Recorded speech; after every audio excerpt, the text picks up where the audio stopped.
Entonces mandó Belsasar vestir a Daniel de púrpura y poner en su cuello un collar de oro y proclamar que él era el tercer señor del reino.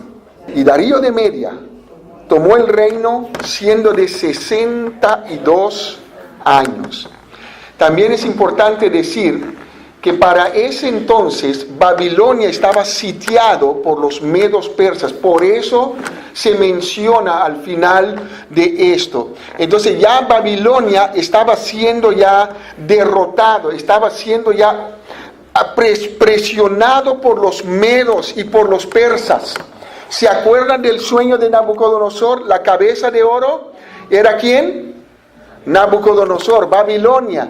El pecho era de plata y ahora era el reino, el pecho, el reino de los medos y de los persas que estaban haciendo la guerra contra Babilonia. Ya para ese entonces Babilonia no tenía la misma fuerza. Y el rey Belsasar, queriendo engañar a su pueblo, manda hacer esta fiesta. Manda a poner vino como que si todo estaría normal en el país. En nuestro medio, ¿cómo lo llamamos? ¿Cortina de qué? Cortina de humo, ¿no es cierto? Para desviar la atención de algo que está sucediendo realmente y pongo la atención sobre otra cosa, ¿no? Por ejemplo, estos días en nuestro país estaba un juicio pendiente. Entonces, ¿qué pasó? Hicieron algo en el pueblo, una iglesia fue, agarró el estadio de la Alianza y toda la prensa que hizo, ¡bum!, enfocaron su cámara y nadie se ocupó de lo más importante que estaba sucediendo en el país. Y no les voy a decir qué es, porque ustedes también estaban viendo lo de la Alianza, ¿no? Así que se llama cortina de humo. Entonces el rey Belsasar, ¿qué hace? Manda a proclamar una fiesta y llama a sus príncipes, y todavía eran bastante, porque habla de 1000 príncipes acá.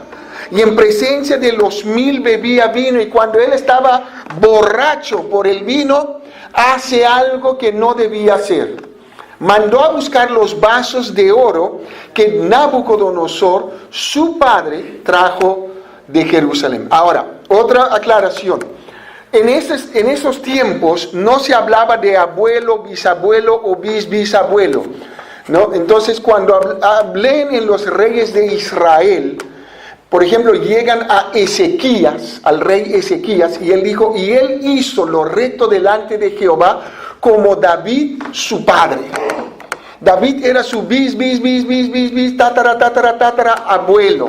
Pero la Biblia solamente dice padre. ¿Por qué? Porque desciende de él. Por eso ellos usan el término acá, tu padre Nabucodonosor. Pero acuérdense que había 3 otros reyes antes que Belsasar. Entonces, si era su abuelo, su papá, su abuelo, su bisabuelo, su o ¿cómo le dice? Su tatarabuelo. Anyway, uno de esos abuelos era, ¿no? Entonces era un bisnieto de Nabucodonosor. Entonces es importante aclarar, porque si no me van a decir, pero pastor, usted dijo que esto, y después dice acá Nabucodonosor su padre, pero se refería a su o tatarabuelo. Entonces, él agarra esos vasos, él toma vino en ellos, sus príncipes toman vino en ellos, sus mujeres y sus concubinas toman vino en esos vasos que trajo Nabucodonosor de la casa de Dios que estaba en Jerusalén.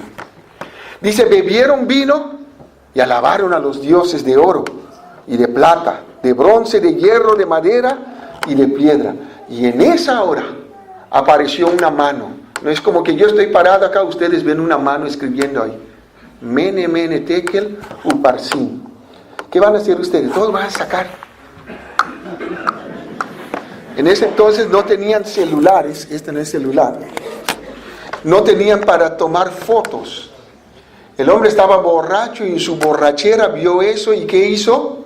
Gritó. No voy a gritar en esta mañana porque están despiertos, ¿no? Y van a esperar que yo grite. De repente cuando llega el versículo 7. Entonces aparece esa mano y escribe algo. Entonces, ¿por qué sucedió esto? ¿Por qué Dios interviene? Esos vasos eran vasos sagrados y nadie debía tocarlos. Esos vasos estaban en el lugar santísimo, en el templo de Jerusalén. Esos vasos fueron ungidos con el aceite de la unción. Eran ungidos por el sacerdote o el sumo sacerdote. Y cualquier cosa que tocaba eso, moría. Ahora, él agarra esos vasos. Por más que los vasos están en Babilonia, el aceite de la unción estaba sobre ellos. Y cuando él hizo algo que no debía hacer, Dios intervino enseguida. ¿Qué nos habla esto? La Biblia nos dice que nosotros fuimos, ¿qué? Salvados. Fuimos rescatados de nuestra vana manera de vivir. Fuimos sacados del reino de la oscuridad y trasladados al reino de luz de su Hijo Jesucristo. Y Dios ha puesto sobre o en nosotros, ¿qué? Su santidad. Nos ha revestido de la justicia de Cristo. Ha puesto dentro de nosotros su Espíritu Santo. Y nuestro cuerpo es santo a Dios. Ahora quiero llevarles a 1 de Corintios, capítulo 3, para que podamos leer este concepto. 1 de Corintios 3, 16.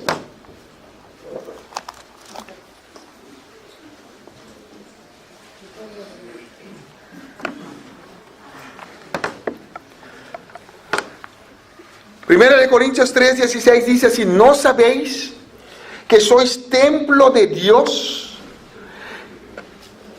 y que el Espíritu de Dios mora en vosotros? Si alguno destruyere el templo de Dios, ¿qué va a suceder? Dios le destruirá a él. Porque el templo de Dios, el cual sois vosotros, ¿es qué? Santo. Entonces mi cuerpo, en el momento que yo he aceptado a Cristo, Dios ha puesto su santidad dentro de mí. Si yo agarro mi cuerpo y lo voy a usar para el pecado, lo voy a deshonrar, lo voy a manchar. Voy a manchar esa santidad de Dios dentro de mí. Por eso el apóstol Pablo dice, tenemos que saber algo. Si yo destruyo el templo de Dios, después de haber conocido la verdad, después de haber tenido a Cristo como mi Salvador, entonces Dios me va a destruir. Porque el templo de Dios, el cual sois vosotros, es santo. Observe el capítulo 6 ahora. Versículo 18. Huid de la fornicación. Cualquier otro pecado que el hombre comete está fuera de cuerpo, mas el que fornica contra su propio cuerpo peca. ¿O ignoráis que vuestro cuerpo es el templo del Espíritu Santo, el cual está en vosotros, el cual tenéis de Dios y que no sois vuestros? Porque habéis sido, ¿qué? Comprados por precio. Glorificad pues a Dios en vuestro cuerpo y en vuestro espíritu, los cuales son de Dios. Entonces nosotros, los que hemos creído en Cristo Jesús, hemos sido comprados con un precio. Dios ha puesto dentro de nosotros su Espíritu Santo. Y ahora, si nosotros deshonramos este cuerpo, Dios nos va a destruir. Y eso me hizo pensar en cuántas personas que pasaron o vinieron a las iglesias y hoy día ya no están. ¿Por qué? Porque han deshonrado, han manchado el cuerpo santo que Dios les dio. Y lo han tenido en poco al Espíritu Santo de Dios que está en ellos. Entonces Dios los destruyó. Nosotros tenemos el Espíritu Santo de Dios dentro de nosotros. Los vasos tenían la unción santa, el aceite santo. Belsasar agarra y bebe vino en ellos. Ni el sumo sacerdote podía hacer eso. Eran vasos consagrados a Jehová. Eran cosas que eran santos. Cuando uno consagraba algo a Dios, es santo. Y nuestras vidas están consagrados a Dios. Y es importante que nosotros entendamos cuando la Biblia habla de la consagración. Porque a veces tenemos un pensamiento muy a lo ligero, es un rito o es algo que practica la iglesia. No, son promesas, son pactos que uno va haciendo con Dios. Y Dios lo toma muy en serio, la consagración de nuestra vida. Por eso cuando yo conscientemente vengo a Cristo y digo, bueno, yo quiero obedecer, yo quiero bautizar, yo quiero consagrarme a Dios, yo quiero vivir para la gloria de Dios. Esas promesas Dios lo toma en serio porque son promesas solemnes delante de Dios, que uno hace de su corazón hacia Dios. No son rituales, no son religiones. Ahora entiendo que la religión nos hace hacer muchos ritos y que tenemos que consagrarnos, tenemos que hacer tales rezos, tenemos que hacer tales ritualismos para poder llegar a ser salvos. Dios no. Dios toma nuestra palabra, nuestro corazón, como algo serio. Y en el momento que hemos aceptado a Cristo Jesús como nuestro Salvador, Él ha puesto dentro de nosotros su Espíritu Santo. Así que desde ese día tú sabes ahora que tu cuerpo es santo. Y si tú sales de acá y usas tu cuerpo para la fornicación o para el pecado, Dios te va a destruir. Si hasta ahora Dios no te ha destruido es porque quizás no sabías o no estabas consciente. Pero ahora ya eres consciente. Nuestro cuerpo es santo.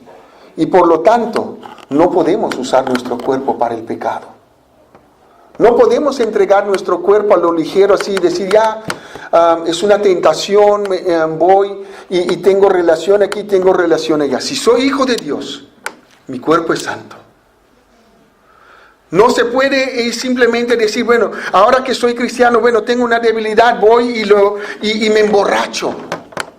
Porque esa es mi debilidad. No. El Espíritu Santo de Dios está en ti. Tu cuerpo es santo. No lo puedes usar para el pecado. Pablo pregunta, entonces voy a entregar mis miembros para la iniquidad, y la respuesta es absolutamente no. No se puede. Porque había ese concepto en la iglesia de Corinto. Ya, ahora que somos salvos, entonces tengo tales libertades para poder vivir mi vida como yo quiero. Y la palabra de Dios dice, no, yo soy santo. Si has aceptado a Cristo, tú eres santo. Y nuestro cuerpo tiene que ser entregado para justicia, para Dios, para su obra. Y no lo puedo usar para el pecado. Ni para la fornicación, ni para la inmoralidad, ni para la borrachería, ni para la parranda. Por eso el Hijo de Dios ya no puede estar en la parranda, de fiesta en fiesta, de discoteca en discoteca, porque estás deshonrando el Espíritu Santo de Dios que está en ti. Y Dios ve. Nabucodonosor en su borrachera dijo, traigan los vasos. Ni Nabucodonosor en toda su soberbia no hizo eso, pero él lo hace. Y Dios pone un fin. Por eso el título en esta mañana es nunca desafíes a Dios. Nunca lo hagas. Porque Dios sí ve y Él actúa. Así que nuestros cuerpos son santos. Por eso cuando tú te casas, tú haces un pacto delante de Dios con tu esposa, con tu pareja, y dices, yo quiero ser fiel a mi esposa, a mi esposo, hasta que la muerte nos separe. Pero ¿qué hacen muchos creyentes? No me gusta el matrimonio, no me gusta mi pareja, me divorcio y me vuelvo a casar con otro. Voy a seguir probando hasta que encuentre al que me plazque. Dios ve, estás deshonrando la santidad de Dios, el pacto del matrimonio que tú has hecho delante de Dios y delante de los hombres. Por eso decimos que el matrimonio es es un pacto que uno hace delante de Dios. Porque a veces tenemos la idea de que ya yo voy al registro civil y firmo delante de un registrador, yo me divorcio. Pero no, mi pacto es delante de Dios. El matrimonio es algo que yo hago delante de Dios, en el cielo. Y Dios lo acepta como algo sagrado, hasta que la muerte los separe. Por más papel que firmo, esa firma nunca llega delante de Dios. Tú sigues siendo casado hasta que la muerte los separe.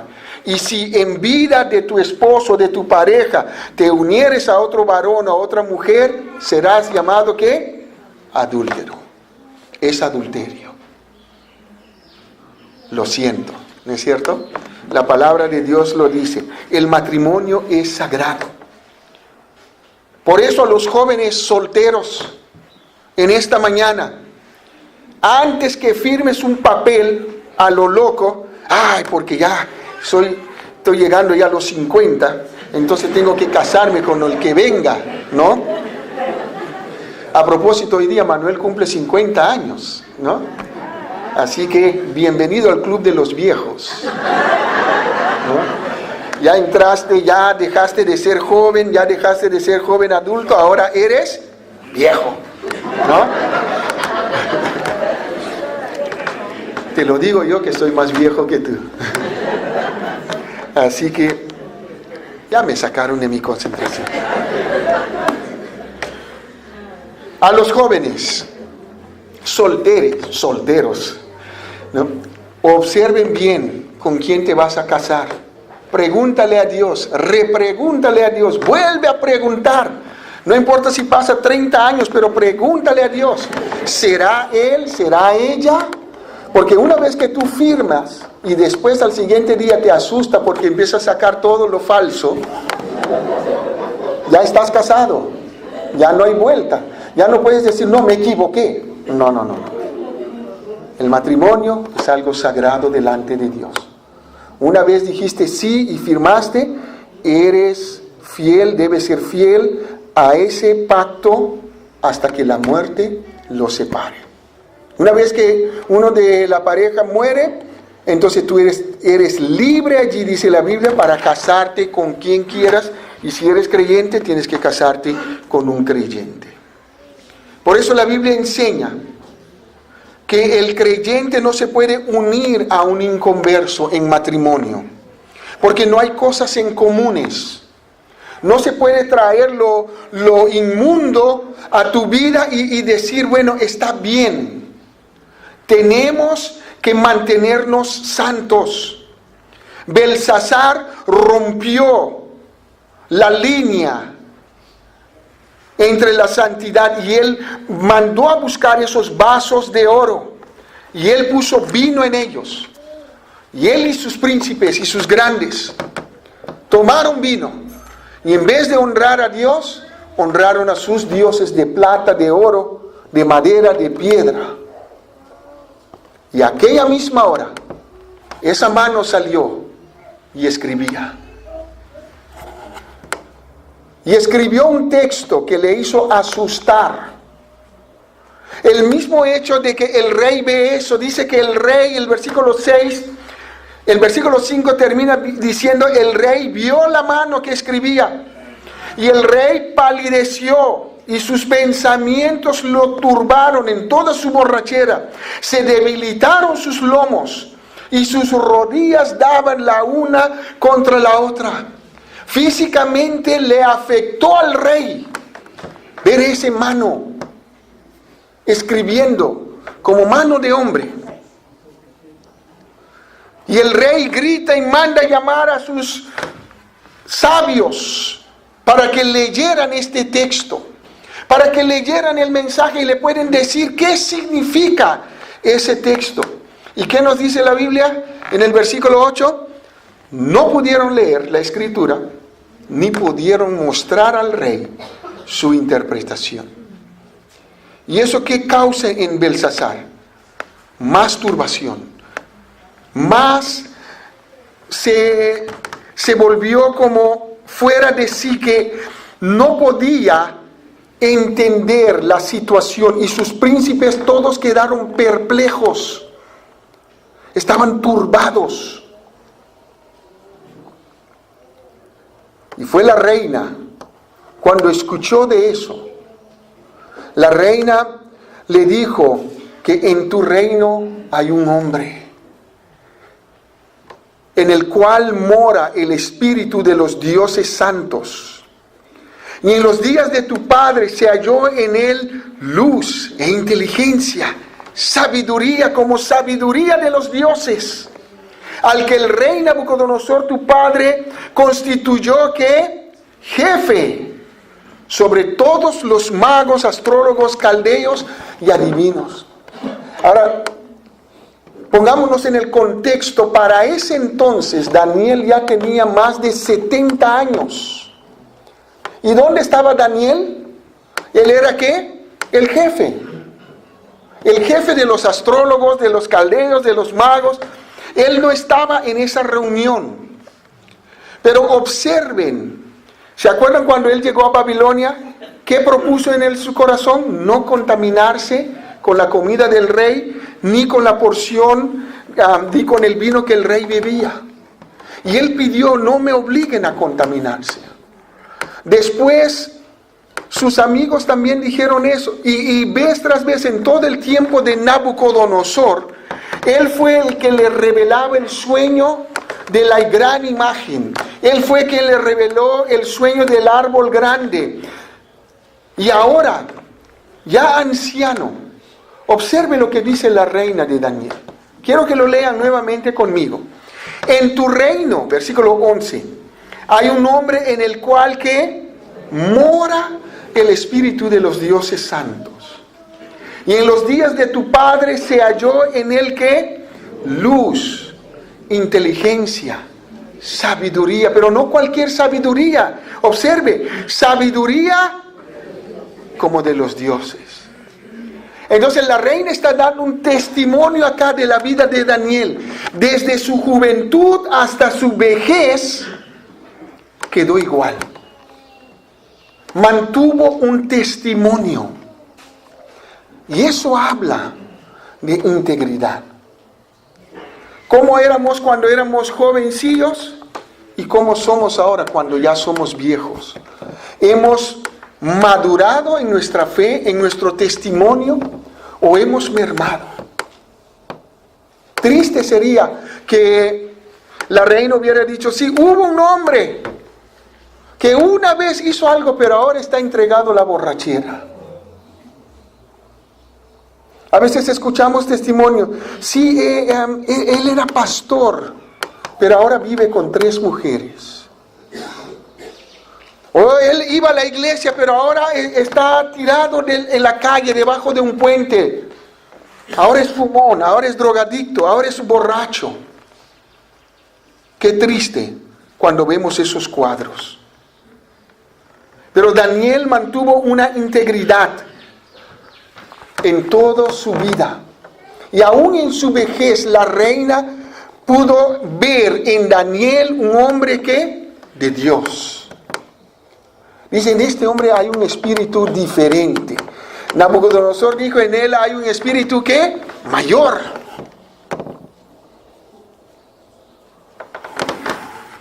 El espíritu de los dioses santos.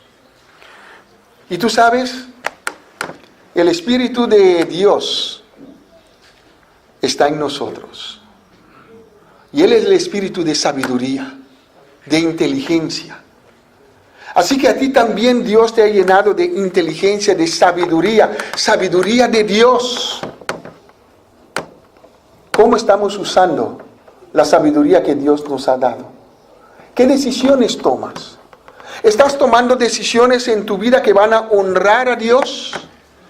¿O estás tomando decisiones que están deshonrando a Dios y a ti mismo, tu propio testimonio? Daniel fue un hombre continuo en sus decisiones. Y la reina, que estaba preocupada en muchas otras cosas, pudo observar que este Daniel en los días de Nabucodonosor hasta ese día era un hombre igual. No cambiaba en sus convicciones. No cambiaba en el hecho de hacer sus negocios bien. Era fiel a Dios.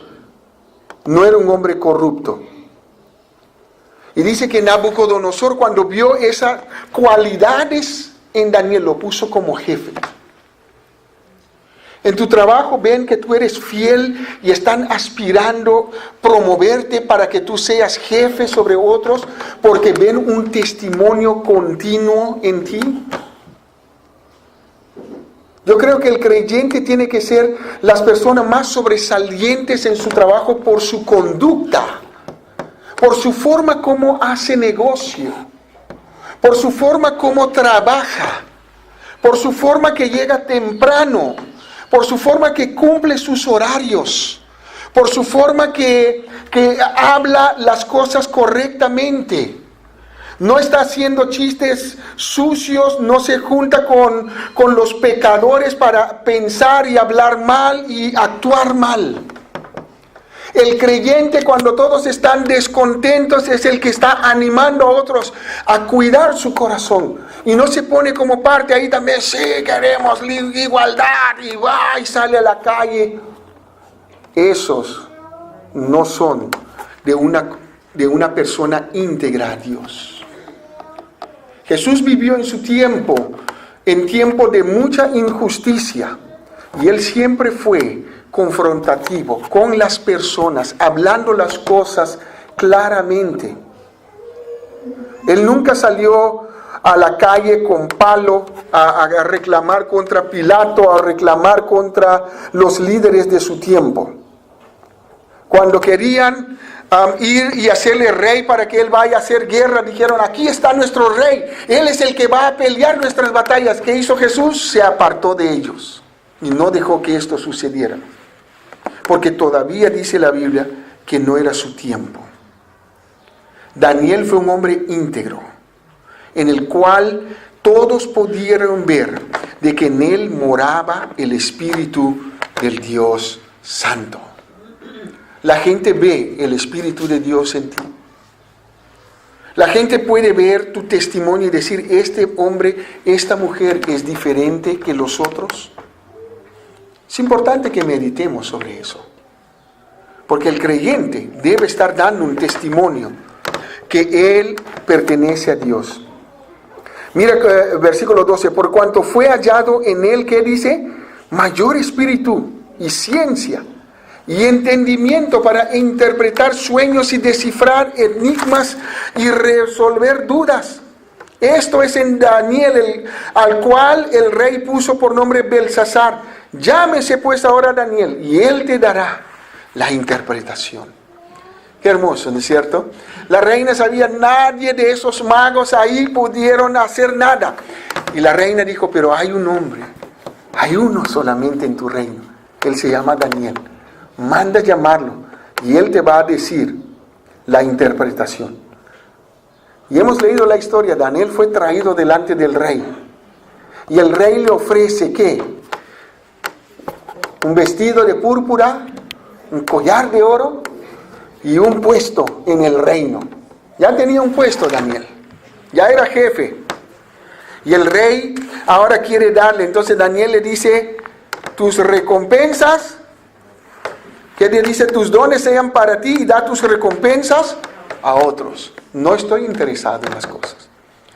Acuérdese, los medos estaban en la puerta. Los persas estaban ya presionando a Babilonia. Daniel interpretó el sueño a Nabucodonosor, ¿se acuerdan? Y él sabía lo que iba a suceder. Y él sabía que esto era inminente. Sí o sí iba a suceder. Y él va haciendo recordar ahora al rey Belsasar. Y le dice el Altísimo Dios, versículo 18. Le hace recordar. ¿Se acuerda cuál era el nombre del Altísimo? A ver quién se acuerda, los que están haciendo notas. ¿Cómo se llamaba? El Elyon. El Elyon, el Dios exaltado, el Dios soberano, el Dios que está sobre todas las cosas. Y le hace recordar a Belsasar y le dice, el Dios Altísimo dio a Nabucodonosor, tu padre, el reino, la grandeza, la gloria, la majestad. Y donde quiera que llegó la fama de Nabucodonosor, la gente temían al rey y temblaban ante su presencia. Y el rey era tal persona que él decía, a quien quería matar, lo mataba. Y a quien quería preservar la vida, preservaba la vida. A quien quería exaltar, exaltaba. Y a quien quería humillar, humillaba. En otras palabras, él hacía y deshacía como bien le parecía. Y nadie podía decirle nada, porque él era el rey máximo, la autoridad máxima en ese entonces. Pero el versículo 20 le hace recordar también algo que hemos visto. Dice, mas cuando su corazón se ensoberbeció y su espíritu se endureció en su orgullo, fue depuesto del trono de su reino y despojado de su gloria. ¿Se acuerdan la semana pasada? ¿Cómo volvió Nabucodonosor cuando se endureció? Cuando Daniel le dijo, mira, redime tus pecados, humíllate, rey, no seas orgulloso, haz justicia a las personas, a los oprimidos. ¿Qué decía Daniel del rey? A quien quería exaltaba, humillaba a quien quería. Él podía hacer lo que él quería porque era un rey poderoso, pero también orgulloso. Su orgullo le llevaba a hacer esas cosas. Pero cuando su orgullo llegó a su tope, fue despojado. Y le hace recordar el suceso triste de este rey Nabucodonosor, que fue echado de entre los hijos de los hombres y vivió como una bestia, como un animal. Comió hierba como a buey. Su cuerpo fue bañado con el rocío del cielo. Y dice que fue así hasta que él reconoció que el Altísimo Dios tiene dominio sobre el reino de los hombres. Y es Él, el Altísimo Dios, que pone sobre él al que le place. Ahora agarra esa historia y en el versículo 22 se dirige al rey otra vez y le dice, y tú, su hijo Belsasar, no has humillado tu corazón, sabiendo todo esto. ¿No suena familiar esta frase? Que a veces nosotros sabemos muchas cosas, pero igual hacemos el mal. Nos repiten y repiten y vamos y hacemos lo malo. Esa historia de Nabucodonosor lo sabía Belsasar. No era algo que recién, ay, verdad, eso sucedió con mi abuelo. Tú sabías.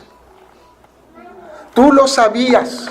Tú sabías que era el Dios Altísimo que le despojó de su trono. Tú sabías las consecuencias de su orgullo, cómo él tuvo que pagar un precio muy alto por su orgullo. Y sabiendo todo eso, Belsasar, tú igual decidiste no humillarte, sino dejaste crecer tu orgullo como tu abuelo, tu tatarabuelo Nabucodonosor. Y contra el Señor del cielo te has ensoberbecido. Y no solamente eso, sino hiciste traer los vasos santificados. Y lo usaste para usos viles. Pusiste en ellos vino, bebiste tú, tus príncipes, tus mujeres, tus concubinas. En todo tu círculo de pecado usaste las cosas santas de Dios.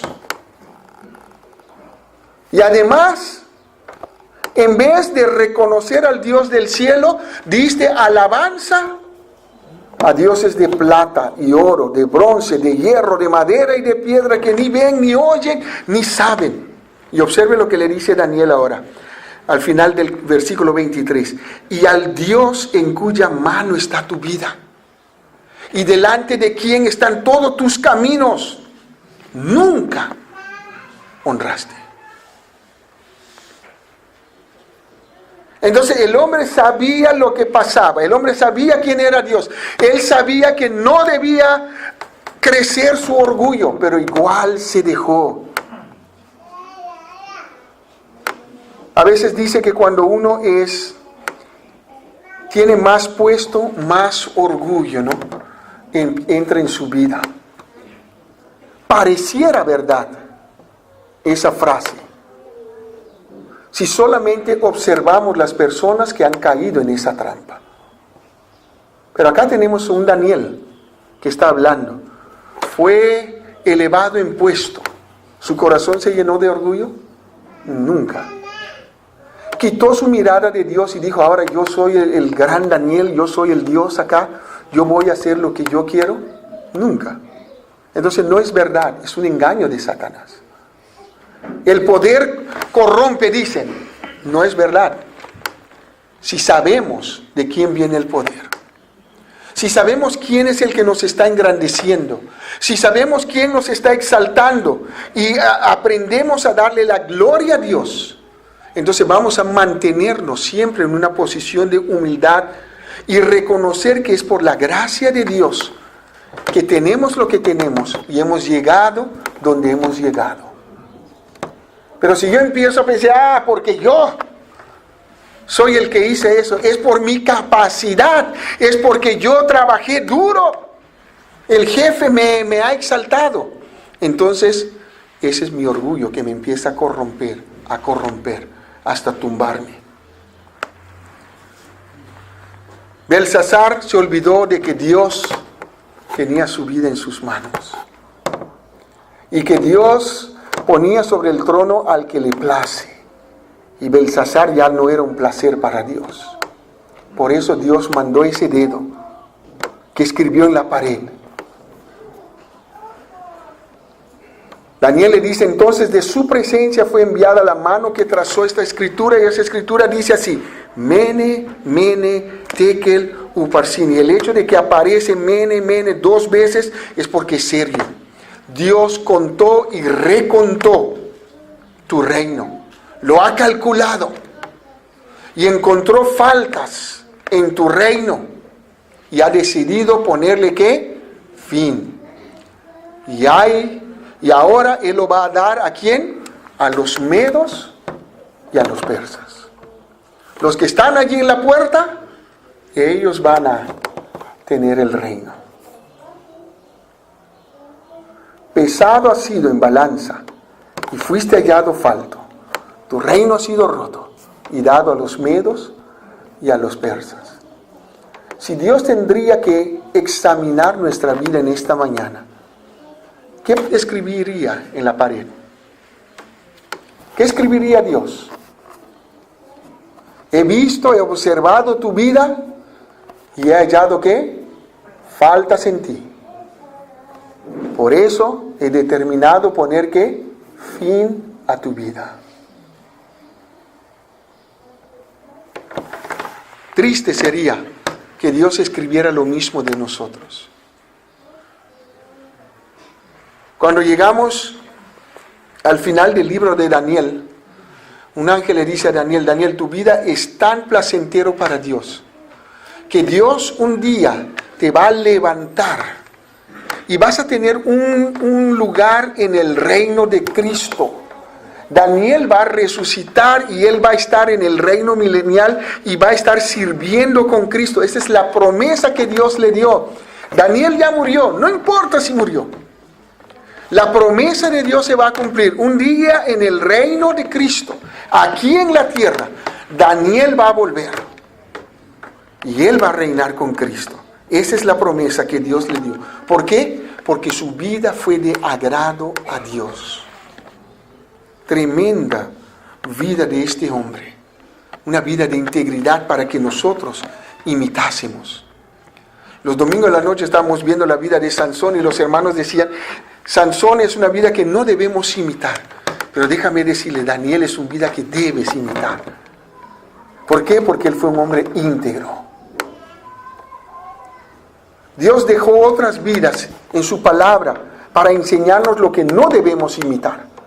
Pero dejó otras muchas vidas para así imitarlos a ellos y vivir de acuerdo a como ellos vivieron, para poder agradar a Dios de la misma forma que estos hombres y mujeres agradaron a Dios. Nos dice que la misma noche fue muerto Belsasar. ¿Se acuerdan cómo estaba Belsasar cuando empezamos el capítulo? ¿Cómo estaba? Borracho, ¿no? Estaba lleno de mosto. No podía ni pararse sobre sus pies. Y esa noche, Darío fue paciente. Desviaron el río, pasaron por debajo de la muralla grande de Babilonia, entraron y encontraron. ¿Cómo estaban sus príncipes? Borrachos.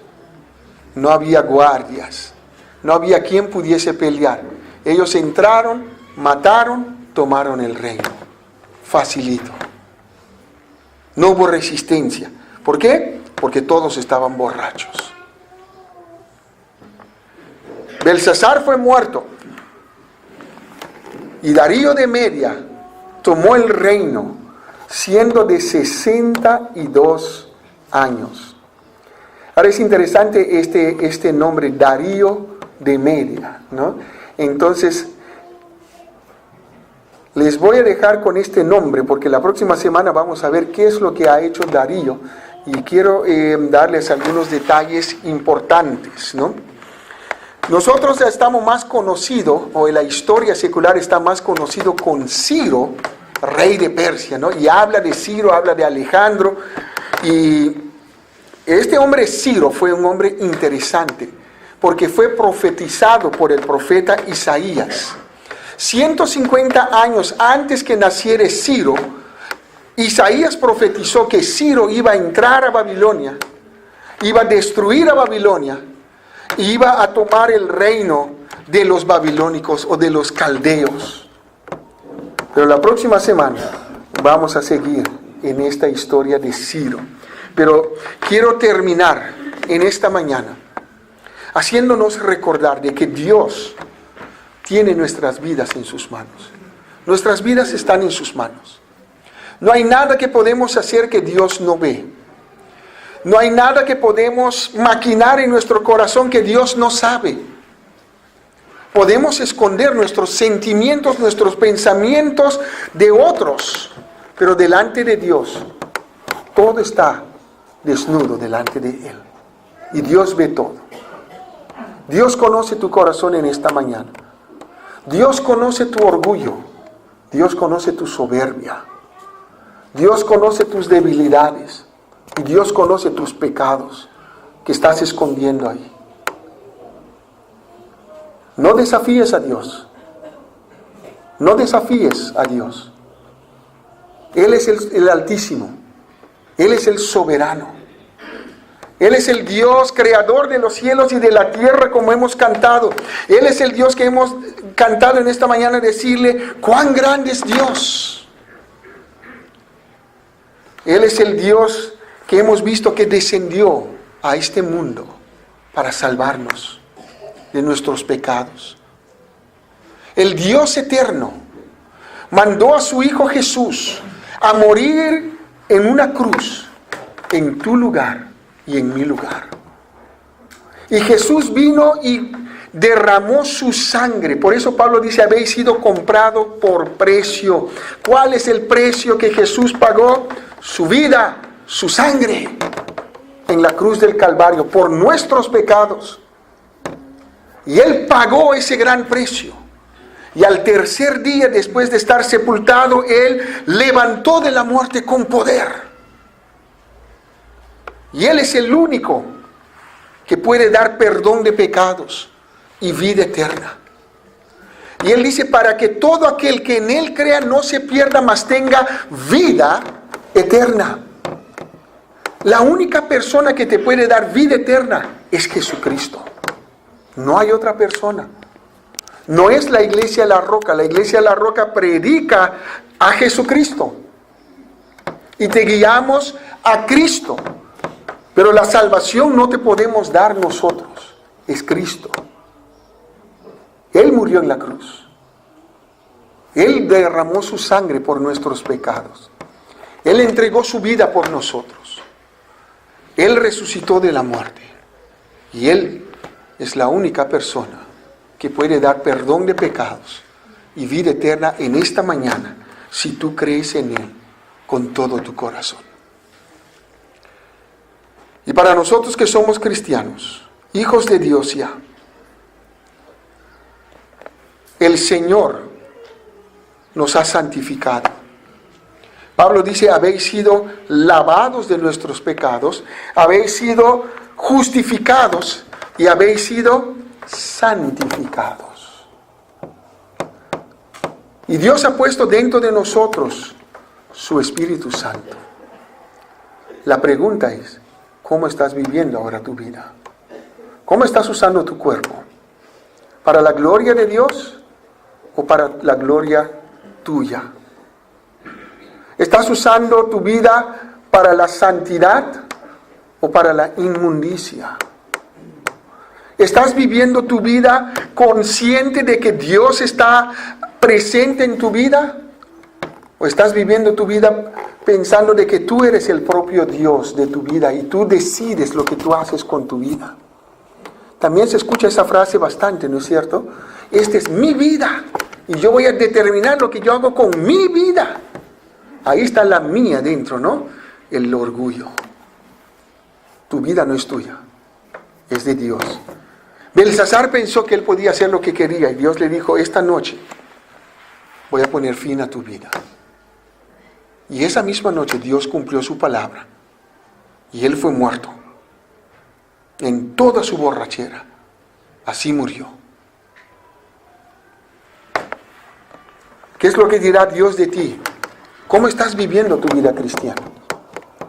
Quiero animarte a vivir tu vida para la gloria de Dios. Aprendamos de Daniel de ser íntegro en nuestras actitudes, en nuestra forma de vivir, en el trabajo, en la casa, en el barrio, en todo lugar donde estemos, que las personas vean y reconozcan que el Espíritu del Dios eterno mora en nosotros por nuestras actitudes, nuestras decisiones y nuestra forma de vivir.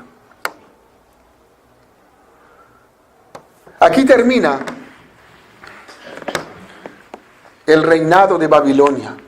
Ya desde la próxima semana vamos a entrar en el reinado de Medo-Persa. Ya dejamos la cabeza de oro a un lado y entramos en el pecho de plata, ¿no? Y a partir de ahí, este libro va a tomar unos piques, ¿no? Así, boom, boom, boom, boom, y nos va a desconcentrar completamente.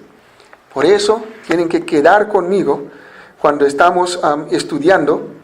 Voy a tener el próximo domingo todavía 2 domingos más para poder llegar al capítulo 6 y capítulo 7. Después vamos a tomarnos una pausa del libro de Daniel durante el mes de octubre, porque no voy a estar, y cuando regreso vamos a volver a retomar el estudio del libro de Daniel. Ya, pero estos 2 domingos todavía me gustaría hacer capítulo 6 y parte del capítulo 7 para que ustedes entiendan el sueño de Daniel. Entonces terminó la cabeza de oro, el reinado. ¿Quién era la cabeza de oro? Nabucco, ¿no?